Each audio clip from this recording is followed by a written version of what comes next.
খ্রিস্টতে প্রিয় শুধু সকলকে জানাই একটিবার খ্রিস্ট শুভেচ্ছা এবং ইম্মানুয়েল। আশা করি আপনারা সকলে ভালো আছেন। যারা আমার চ্যানেলে নতুন এবং যারা চ্যানেলটি এখনো সাবস্ক্রাইব করেন নাই, প্রত্যেককে অনুরোধ করব চ্যানেলটি সাবস্ক্রাইব করবেন এবং পাশে থাকবেন।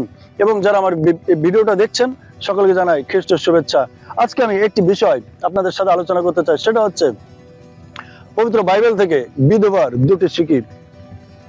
একদিন প্রভু যীশু খ্রিস্ট সমাজে ছিলেন এবং ঈশ্বরের গৃহে দান দশমাংশ সবাই যে যার মতন করে আনতে লাগলো, বস্তায় বস্তায় যার যা ছিল তার উপরি অংশটুকু সে ঈশ্বরের গৃহে আনলো।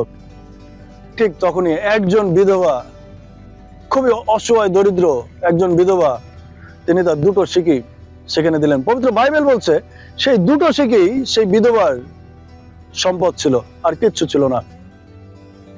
সেখানকার অনেক বড় বড় লোকরা, ফরিসি সদ্দুকী, তারা বলল, ব্যাস এইটুকুই, আর কি বেশি দেওয়া যায় না?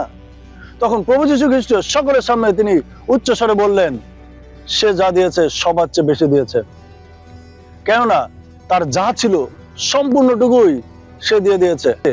প্রত্যেকে তাদের আয়ের অগ্রিমাংশ, তার মানে আয়েরও আরো বেশি উৎকৃষ্ট অংশটুকু দিয়েছে, যেটা সে দিলে তার কোনো সমস্যা নাই। কিন্তু সেই বিধবা, তার যে দুটি শিখে ছিল, সে দুটি শিখেই ওখানে দান করলো, ঈশ্বরের জন্য উপহার দিল। সেই দুটি শিখেই ওইখানে সবার চেয়ে মূল্যবান হয়ে উঠলো। আপনার আমার জীবনেও এরকম অনেক সময় আমরা আমাদের সমস্তটুকু দিয়ে ঈশ্বরকে যেন খুশি করতে পারি, কিন্তু আসলে আমরা করি না।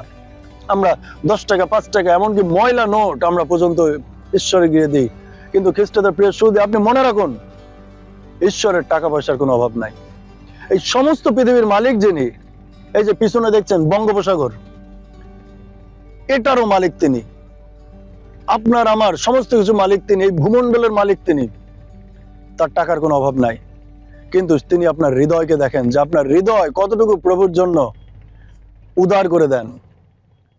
ঈশ্বর আপনাকে অনেক কিছু দিয়েছেন, সেখান থেকে কিছু অংশ আপনি প্রভুর গৃহে আনছেন, কিন্তু সেটা ময়লা, ছেঁড়া, ভাঁজ করা, নেতানো, এরকম টাকা আমরা অনেক সময় প্রভুর গৃহে দিই।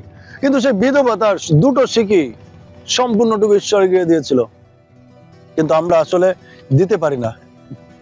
আমাদের প্রভুকে আমরা সন্তুষ্ট করতে পারি না। কিন্তু প্রভু অর্থ দিয়ে সন্তুষ্ট হন না, তিনি আপনার মন দেখেন। আপনি যদি অন্তর থেকে 10 টাকাও দেন, কিন্তু সে 10 টাকার ভিতর আবার কথা আছে। আপনি 10 টাকা দিচ্ছেন, হয়তো আপনার মানিব্যাগে ওই 10 টাকায় রয়েছে ছিঁড়া টাকা, আপনি দিচ্ছেন, সেটা কোনো ফ্যাক্ট না। কিন্তু আপনার মানিব্যাগে অনেক টাকা আছে, তার ভিতর থেকে আপনি 10 টাকা দিচ্ছেন প্রভুকে, কিন্তু সবচেয়ে বেছে বেছে যেটা ময়লা, যেটা ছিঁড়া, কেউ দেখবে না, এরকম করে মুট করে আমরা ঈশ্বরের গৃহে দিয়ে দিই। কিন্তু মনে রাখুন, ওটা ঈশ্বর দেখছে। আপনি যেমন দেবেন আপনাকে ঠিক তেমনই কিন্তু দেওয়া হবে।